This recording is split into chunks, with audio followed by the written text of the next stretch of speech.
Hello friends, আমি আবার চলে এসেছি আমার মায়ের একটা নতুন রেসিপি নিয়ে।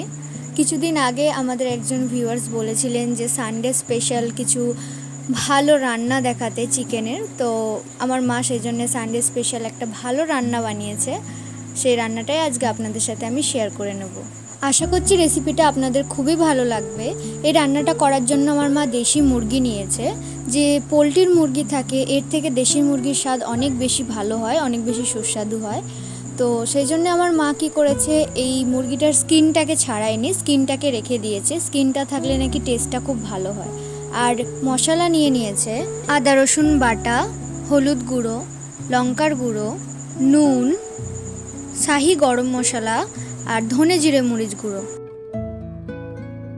আর তার সাথে নিয়েছে আলুগুলোকে বড় বড় করে কেটে নিয়েছে, যেহেতু মাংসের ঝোল হবে। পেঁয়াজ, ধনেপাতা, সরিষার তেল, তেজপাতা আর নিয়েছে একটু জাফরান আলুটাতে কালার হওয়ার জন্য। চলুন দেখে নিই মা কিভাবে রান্নাটা বানালো। সবার প্রথমে কড়াই গরম করে তাতে সরিষার তেল দিয়ে দেবেন, দিয়ে আলুগুলো এক এক করে ভেজে নেবেন। হালকা কালার যদি অ্যাড করতে চান তাহলে জাফরান অ্যাড করতে পারেন।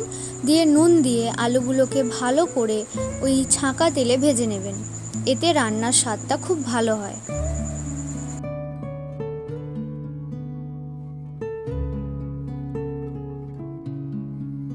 তেল গরম করে তার মধ্যে পেঁয়াজ কুচি আর তেজপাতা দিয়ে দেবেন, দিয়ে ভালো করে নাড়াচাড়া করে যে পেঁয়াজগুলো লাল হয়ে আসবে তখন তার মধ্যে এক এক করে মশলাগুলো দিয়ে দেবেন। আদা রসুন বাটা দিয়ে কিছুক্ষণ নাড়াচাড়া করবেন, দিয়ে যখন দেখবেন যে মশলাটা তৈরি হয়ে গেছে, তেল ছেড়ে দিয়েছে, তারপর তার মধ্যে এক এক করে সমস্ত স্পাইসগুলো অ্যাড করবেন। লঙ্কার গুঁড়ো, হলুদ, নুন।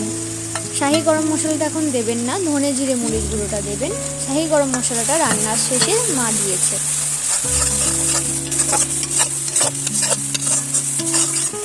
মশলাটা ভালো করে কষানো হয়ে যেতেই তার মধ্যে মা চিকেনের পিসগুলো দিয়ে দিল। মা এখানে একটা গোটা দেশি মুরগি ইউজ করেছে। দেশি মুরগির মাংসতে যেরকম স্বাদ ভালো হয়, সেরকম এই মাংসটা অনেক বেশি শক্ত হয়। তাই এই মাংসটাকে অনেকক্ষণ ধরে কষিয়ে মা রান্না করেছে। এই মাংসর কষানোটা যত ভালো হবে, যত বেশিক্ষণ ধরে আপনি এটাকে কষাবেন, ততই মাংসটা নরম হবে এবং স্বাদে আরও ভালো হবে। এরপর মাংসটির মধ্যে মা নুন দিয়ে দিল, দিয়ে আবার মাংসটাকে কিছুক্ষণ কষিয়ে নেবে।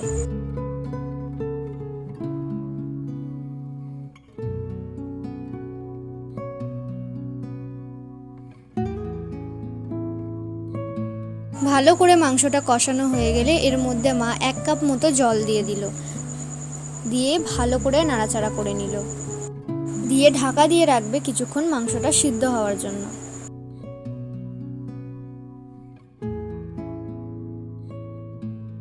আপনারা দেখতেই পাচ্ছেন মাংসটা অর্ধেক প্রায় রেডি। এবার এই মাংসটার মধ্যে মা ভেজে রাখা আলুগুলো দিয়ে দেবে, দিয়ে ভালো করে নাড়াচাড়া করে আরও কিছুটা জল দিয়ে মাংসের ঝোলটা তৈরি করে নেবে। কিছুক্ষণ নাড়াচাড়া করার পর আলুটার সাথে মশলাটা যখন মিশে গেল, মা এর মধ্যে আরও কিছুটা জল দিল, যাতে মাংস আর আলুটা ভালোভাবে সিদ্ধ হয়ে যায় এবং মাংসের ঝোলটা পারফেক্টভাবে তৈরি হয়ে যায়। আপনারা আপনাদের যতটা ঝোল দিতে চান সেই অনুযায়ী জলটা দেবেন।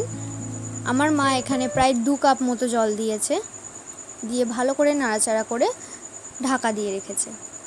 এবার ঢাকনাটা খুলে শাহি গরম মশলা উপর থেকে ছড়িয়ে দিয়েছে আর ছড়িয়ে দিয়েছে ধনেপাতা কুচি। এই রূপই কিছুক্ষণ নাড়াচাড়া করেই আমাদের দেশি মুরগির ঝোলটি তৈরি হয়ে গেছে। এটা সত্যিই খুবই সুস্বাদু খেতে লাগে, গরম ভাতের সাথে খেলে আরও বেশি ভালো লাগে। এটাকে আপনারা রুটির সাথেও খেতে পারেন, কিন্তু গরম ভাতের সাথেই খাওয়াটা বেশি ভালো হবে। তাহলে ভাবছেন কি, চটপট বাড়িতে বানিয়ে ফেলুন সানডে স্পেশাল দেশি মুরগির ঝোল। আর আমাদের ভিডিওটি থেকে আপনাদের উপকার হয়ে থাকলে অবশ্যই লাইক, শেয়ার এবং কমেন্ট করবেন। আর আমাদের চ্যানেলটি রিনা স্পাইসি কিচেন অবশ্যই সাবস্ক্রাইব করবেন। Thank you.